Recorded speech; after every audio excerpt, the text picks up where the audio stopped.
Welcome to the Matchmaker Mentor Podcast, the show where aspiring and experienced matchmakers come to sharpen their skills, grow their businesses, and elevate the matchmaking industry. Your host is Arlene Washburn, an award-winning ethical matchmaking advocate, mentor, and industry innovator. Let's dive in. Welcome to the Matchmaker Mentor Podcast. Today, we are exploring a topic that underscores our belief that everyone deserves to love and be loved. This is a judgment-free, safe space where we aim to understand the lives of straight men who are cross-dressers and how they can find partners who embrace them fully. Joining me today is Maria Helena, affectionately known as the Cross-Dressers Fairy Godmother. And her business partner was supposed to be here, but he's not. So we're going to talk about him a little bit because he happens to fall into this category of being a straight man. And we're going to keep it to this narrow area, although there'll be some clarification throughout the conversation. Mm-hmm. So Maria Helena, thank you so much for joining me and for bringing this forward, because as someone who has been in the matchmaking industry and we've heard, like I said, I've heard everything when I was a matchmaker, now that I train matchmakers.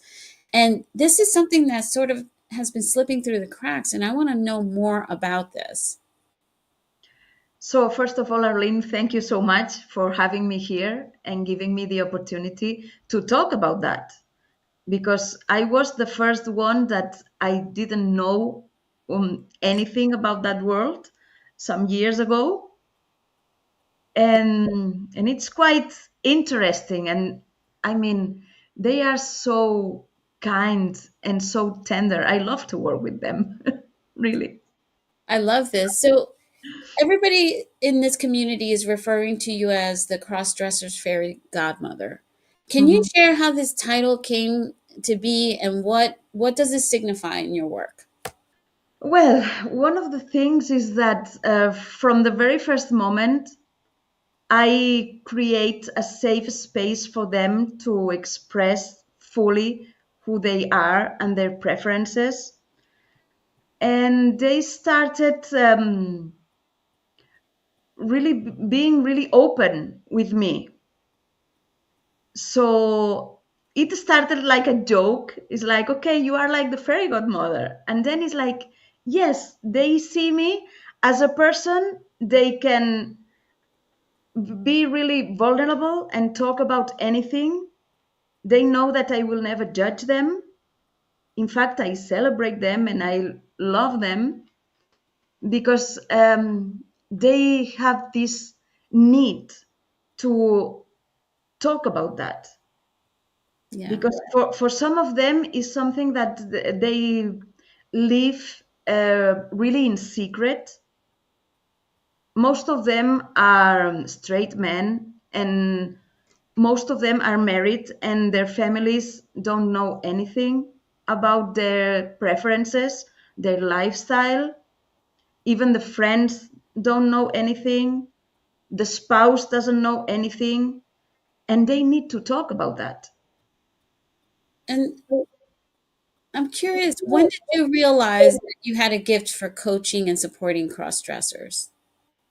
Arlene, why if we start talking about what it is really a cross-dresser? That'd be great. Maybe it's not obvious for everyone. So the definition of a cross-dresser is a person who loves to wear clothes that we habitually think they belong to the other gender. And especially when we talk about men who love to wear women's clothes.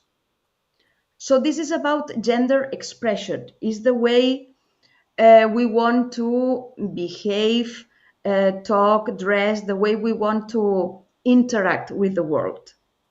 This is different from gender identity, which is about I am a man, I am a woman.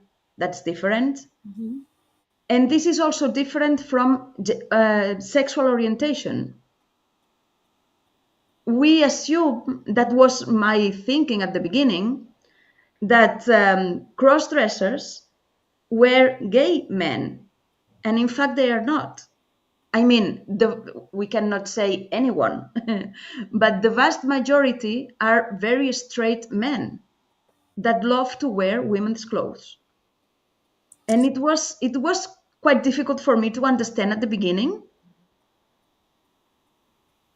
For some of them is maybe like a fetish, is something that helps them to feel, I don't know, to connect with this feminine part, but only in a sexual aspect. For others, is more about this need to connect with the feminine part, this need to connect with this tenderness, this different approach to life. Yeah. I was going to ask you that question because when I was trying to research this specific dynamic, what I found was a term called transvestic disorder. And according to the psych information that's available out there, it says transvestic disorder is a mental health condition that may require treatment if the individual experiences severe shame, anxiety, or lack of acceptance. But then we had a conversation with your business partner who also had some time, I guess, in medical school. And he was explaining that it's not a disorder. It's not required to get treatment. And so that really was interesting to me to figure out what was behind it. And then now you've mentioned that it's primarily in many situations is more of a sexual arousal, sort of like a fetish. And, I just want to understand it, right? Because it's Mhm. different. Yeah, for some of them is a fetish. For Mhm. others, is a need. Some of them, they told me, when I dress up, when I use women's clothes and high heels and a wig, I feel complete. Wow. It's so interesting because the clothing that we wear in our society is kind of like it's a societal construct. Like, Completely. Yeah, you know sure. what I mean? So I want to understand why this is a need because there are societies that men wear skirts. Yeah. And it's not considered a woman's thing. It's not considered feminine. There are societies where men wear like dresses, that things that look like dresses. Women wear pants. So it's very interesting. And imagine you just said that if we go into any medical research, there is this quote, or it was, that cross-dresser is a mental issue. Mm, But according to what? In this culture, not in other cultures. So this is something we really made up. Why men should only wear some kind of clothes? Why women only are allowed to wear other kind of clothes? And sometimes I say, when we have these boxes, like men need to look that way and women need to look this way, if there are some people that don't fit into these boxes, the question is not to change the person. mm. The question is to change the box. I love that. That is so good. What's one myth about cross dressers that you feel most passionate about correcting? Arlene, they have this deep feeling, most of them, that they are not lovable, Hmm. that something is wrong with them just because they have a specific preference with some clothes. And it makes no sense for me. I Yeah. mean, we all deserve to love and to be loved. Hmm. And just because they wear a specific fabric or specific shoes, does it make that person less lovable, less valuable? And every time I talk to them, I tell them, you are enough. There's nothing wrong with you. There's nothing to fix because you are not broken. You just have different preferences compared to the majority. But that doesn't mean that you are wrong. This is so true. And you seem to have built this trust with your clients, and that's really like amazing because you're not a man who is a cross-dresser. Why do they trust you? What is it about, your who you are and what you do that these men trust you as opposed to trusting somebody else who maybe is part of the community? Because they love women, they adore women. That's why they want to dress up as a woman. And they want to be accepted by women. Mm. So it's not another cross-dresser. Imagine that I am a cross-dresser. My focus is not on receiving the support or validation from another cross-dresser. It's about receiving support and validation from women, because I want to be part of their world. And they have this feeling of shame and guilt. So they feel like less men. Do you understand what I'm trying to say? So that's why it is so important, validation from women.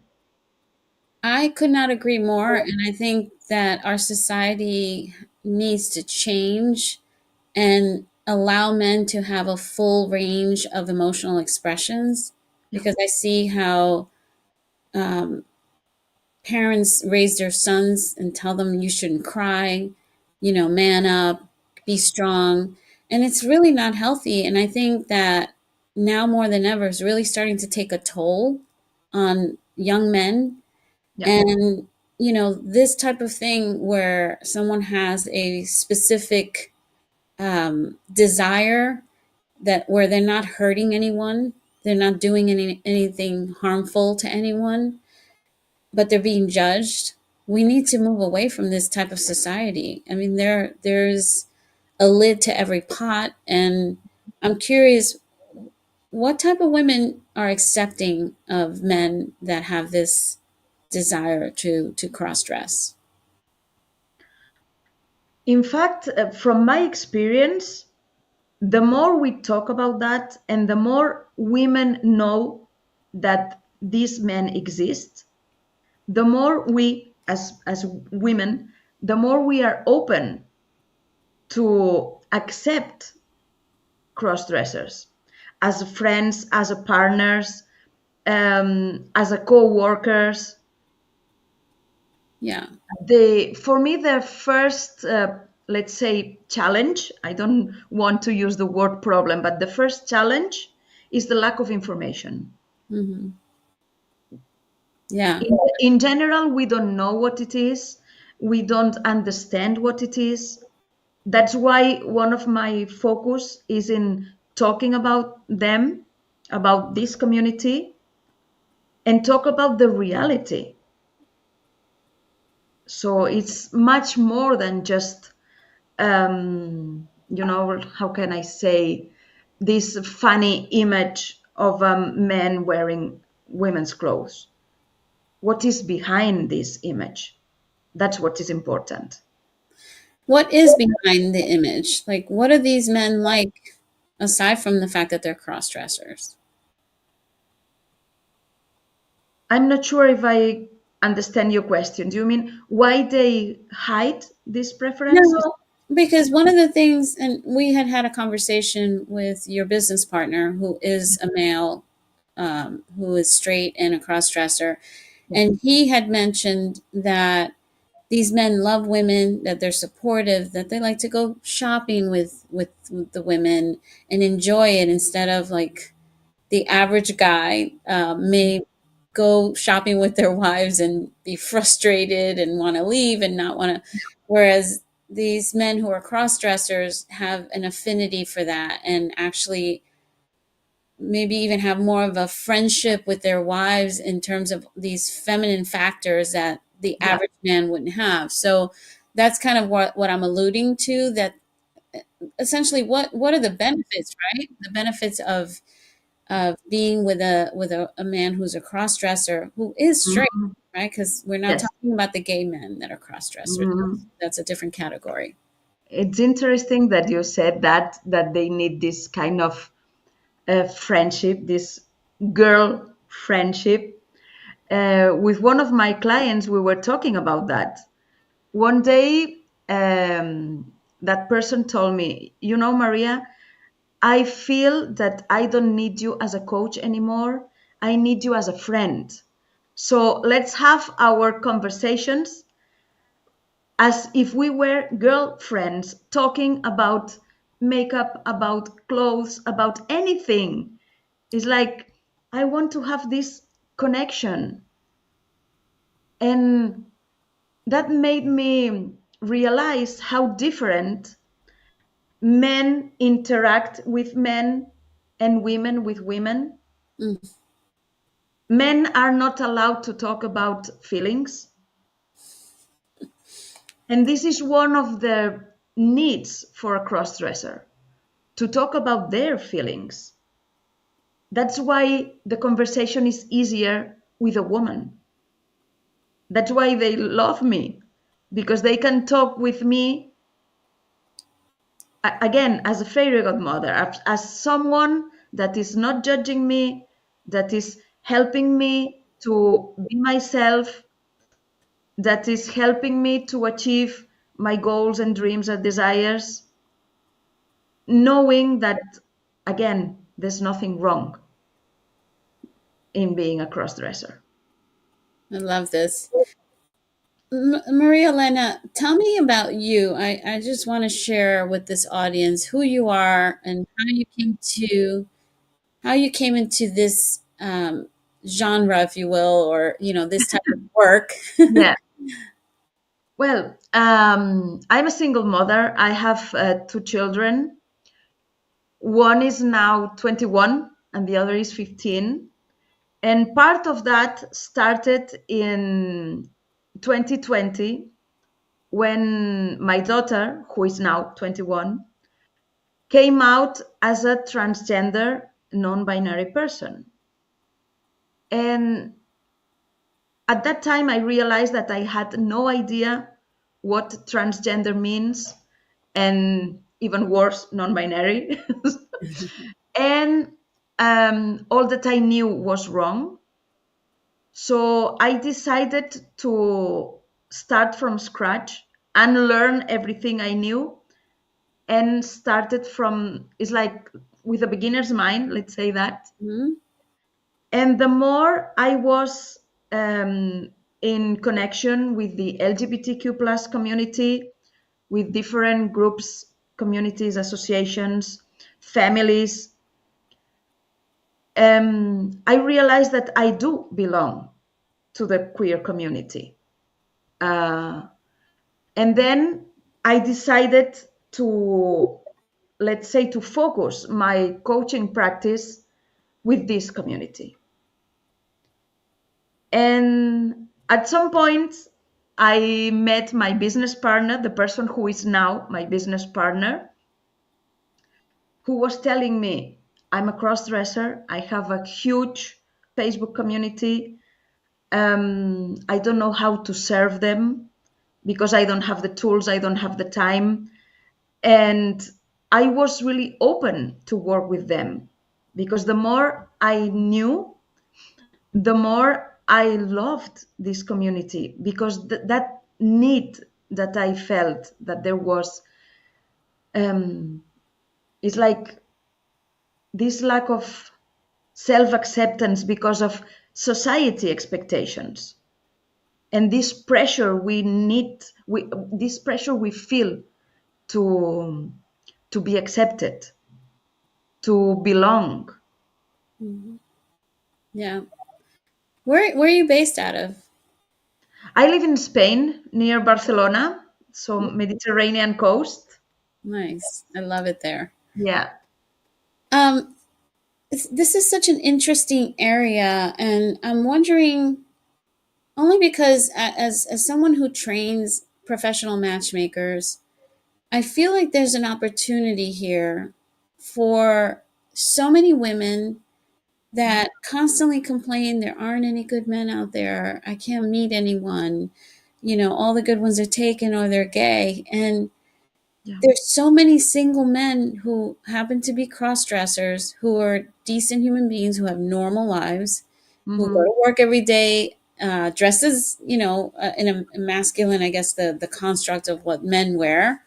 Yeah. But they happen to have this secret thing, and they're missing out because they're not able to connect with women because of this fear of them finding out. I'm sure there's a bunch of single ones. I'm sure there are a lot, I'm sure, that are already in relationships and who are hiding this. Exactly.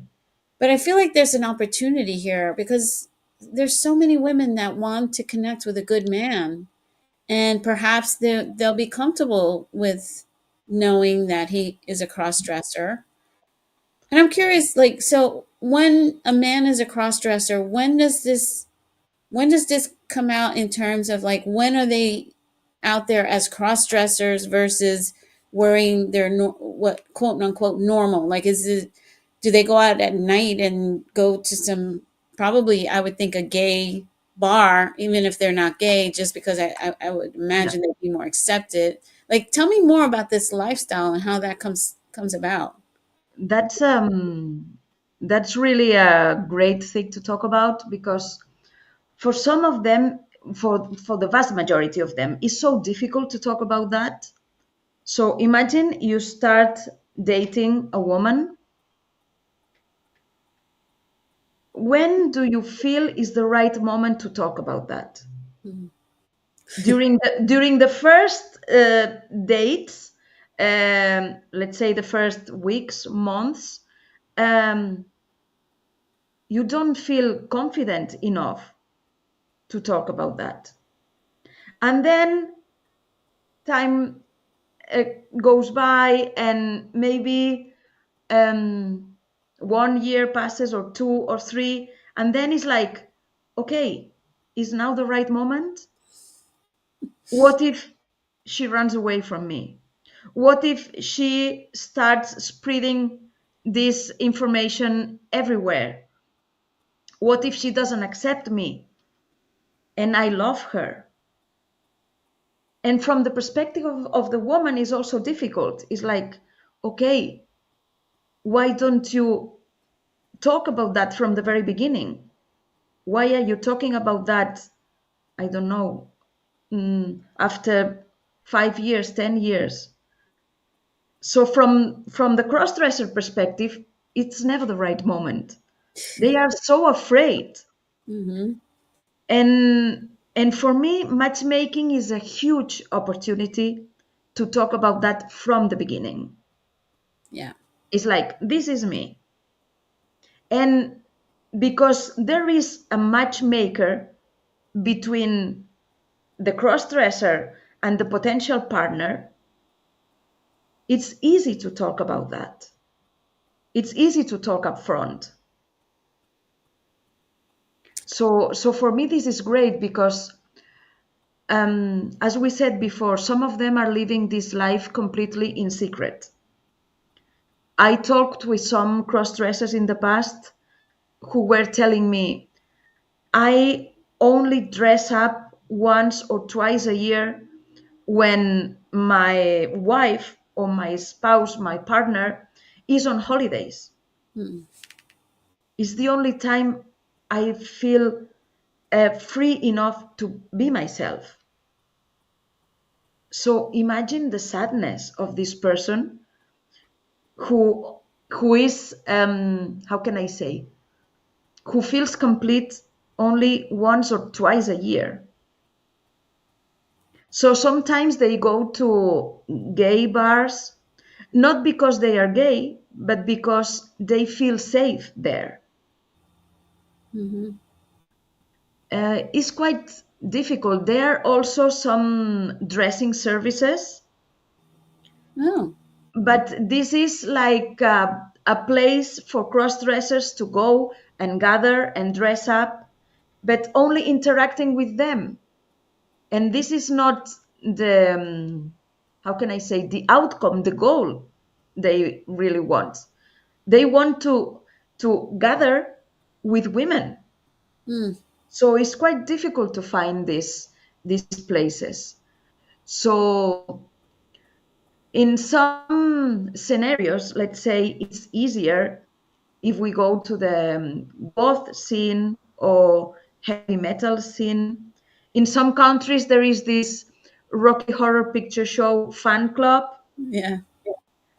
but this is limited to some countries or some, how can I say, some ages maybe. Not every cross dress is open to go to those places or to those clubs. Or so for me, matchmaking is the is the best opportunity for them to find the right partner.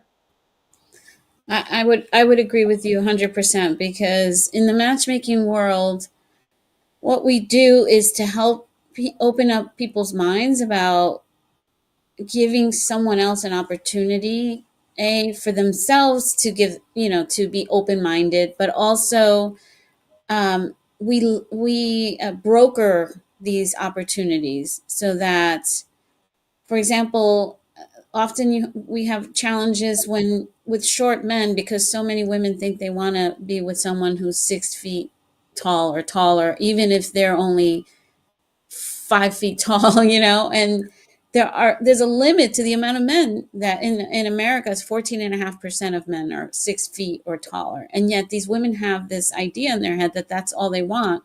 And so a lot of them are single because they're using this as a criteria.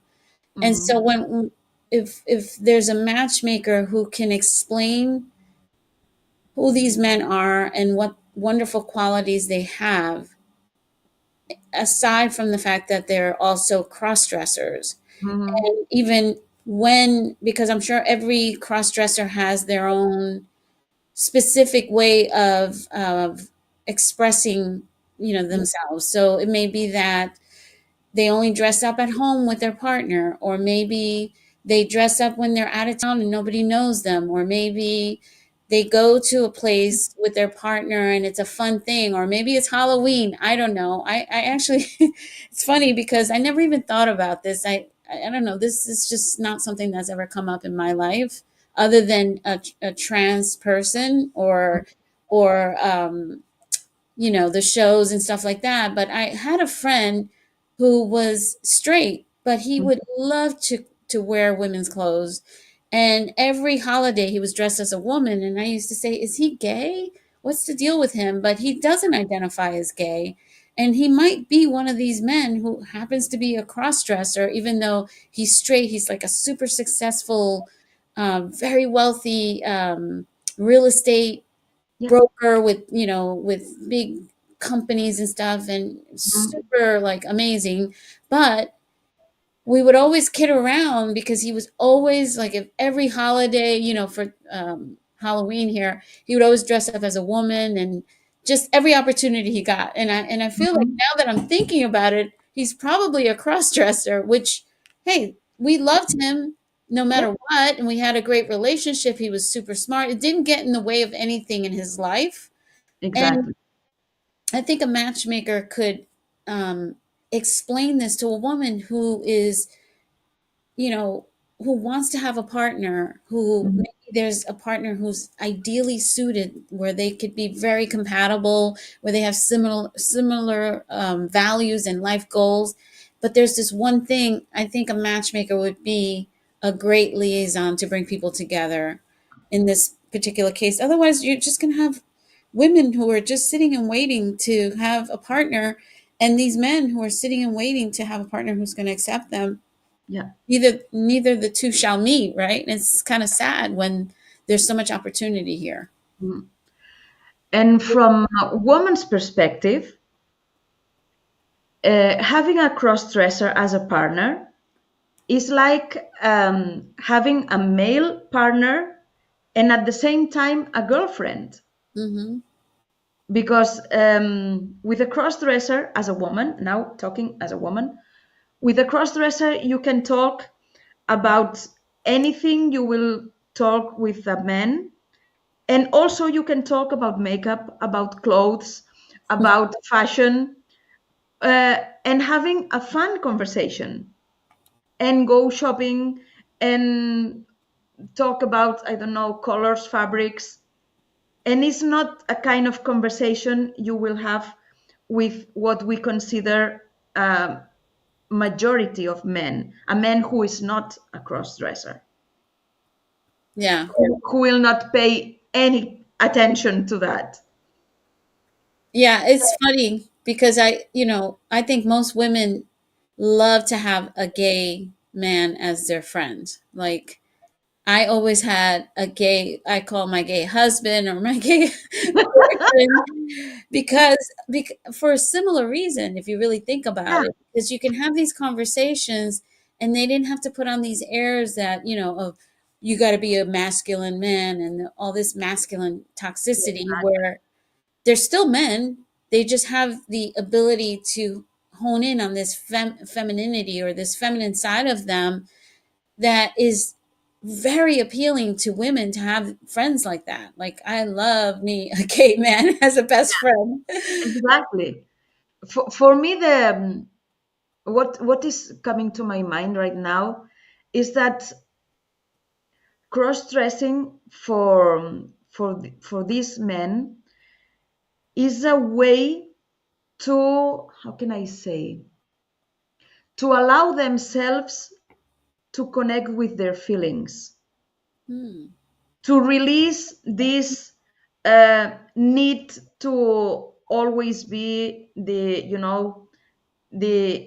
man who is always strong and successful and having everything sorted out. So no, it's like, let me be in this place of relax and enjoy life in a different way, a different speed, and let's connect with feelings in a different way. Wow. You just blew my mind with that statement because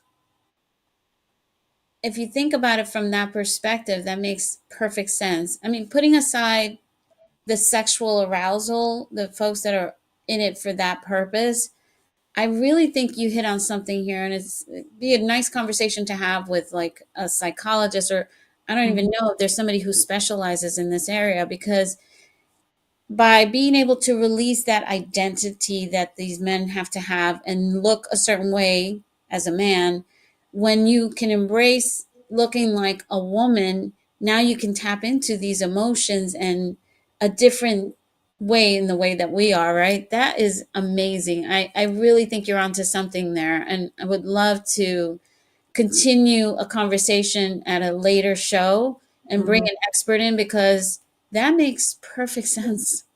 Yeah. Amazing, amazing. So, what advice are you giving the men then at this point who are seeking relationships with women that might be open to accepting their specific lifestyle? First of all, is about accepting themselves, understanding that again, there's nothing wrong with them, and focusing on the qualities they have. In fact, Mm, what we said that it's easier for them to talk about feelings and to connect with the emotions. This is something that can be really attractive from a woman's perspective. Instead of a barrier, that is something that can bring closer cross dressers and women. And the more we talk about cross-dressers and the more women know that cross-dressers exist and what is really a cross-dresser, the more we are giving opportunities to these men to connect with women and to women to be open to connect with them. That is such a great point. One of the questions I was going to ask you is, are you having more and more conversations with women just to help them understand that this is a lifestyle that exists, that these men are looking for partners and that they're potentially great partners? Obviously not everyone, but a good majority of them are just perfectly healthy, functional men who just Sure. happen to have this, desire, hobby, whatever you want to call it. Mhm. um, I think it requires, more and more. And I think, being on this show, I think is a great, great way to start having those conversations so that people have awareness. And it's not just the trans community, which is what is typically associated, Yeah. but in fact, this is a group of straight men who cross dress. Mhm. And you cannot imagine the quantity of cross-dressers that are um, giving this, how can I say, showing up to the world, um, feeling this pattern of, I don't like to we use the word pattern, but this image of um, men that are so masculine. This is the image they give to the world, but it's not what they feel inside. I work with lawyers, with people who are in the military world, and of course they need to have this public, let's say public image, very masculine, and in reality they are hidden their true desires and preferences. So they deserve to have a space at home with the family, with their spouse, to express themselves, to be free, to say, okay, this is me, I have feelings, this is what I love. I need to have this public image, which is very different, but this is not me. This is my job, this is my career, this is whatever. But me, deep inside, I am not that rude man that I seem to be. I have feelings and I love to talk about feelings and I am tender and I want to connect with my partner in this smooth space, let's say that. Yeah, and what your statement brings up a question in my mind is cross-dressing a combination of, like, yes, they are these masculine men. Yes, they are all of the things that we come to expect of what a man, how they portray themselves in the world. But in addition, the cross-dressing is like another part of them, or do you feel that the majority of them would be permanently cross-dressing, if you will, um, or maybe I mean, I don't know, because in that case, are they then like a transgender person who really wants to just live their life in the construct of what is perceived as a woman, or is it really just an addition to being masculine? They also want this feminine side and want to kind of have both sides. You know, What's been your experience in that? any answer is possible. Okay. That's the reality. That's something I discover with my daughter. There is not only one way to be transgender, and all the ways are correct. And this is the same with cross dressers.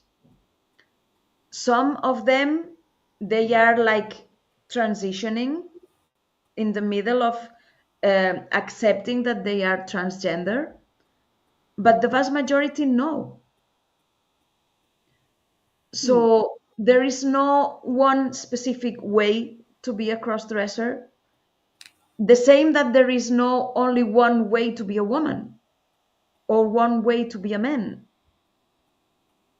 So all the possibilities are there, and all are correct. Amazing. So this is really helping me to open my mind even more. Yeah. Some years ago, I stumbled across a quote from Mother Teresa, and this is like my mantra. Um, if you judge, sorry, if you are busy judging people, you don't have time to love them. Mm, And amazing. this is really my approach when I work with cross-dressers. I don't judge because they are so lovable. Maria Helena, you have really brought to light a very, very important message. And I'm so grateful for you to share these insights and experiences. I think your work is vital in fostering understanding and acceptance. And for our listeners who want to learn more or seek support where they can find you, what's a good place for them to reach out? I have my website, which is mariahelenaonline.com. Hmm. And they can also find me on social media, on LinkedIn, on Facebook with my name, Maria Helena Pamies. And I'm open to talk about anyone about that. Yeah, really. Some of them, they just need a conversation, Arlene. They just need to share that with someone who will understand their journey and will embrace their journey. And for me, it's a pleasure and it's an honor every time I receive a message telling me, thank you for being open to talk with me about that. I feel safe. I feel complete. And that's the only thing I needed. Okay, great. Thank you so much. Have you ever felt called to help others find love?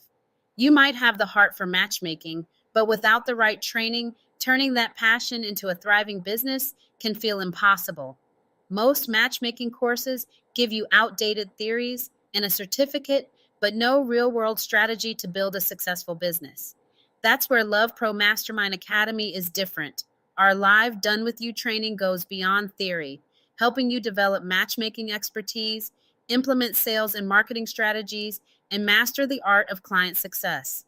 With expert led instruction, accountability, and a community of like minded professionals, you'll learn how to identify your niche, attract high quality clients, create a seamless matchmaking process, grow a sustainable, profitable business. With over a decade of experience, we don't just train matchmakers, we create leaders in the industry. Are you ready to become an LPMA certified matchmaker and build a business that changes lives? Apply today at lovepromastermind.com. Thank you for tuning in to the Matchmaker Mentor Podcast. If you enjoyed this episode, don't forget to subscribe, leave a review, and share it with fellow matchmakers and friends. For more resources, training, and inspiration, visit lovepromastermind.com and follow us on social media. Remember, matchmaking isn't just a career, it's a calling. Let's keep building connections, changing lives, and growing together. Until next time, stay inspired and keep matching.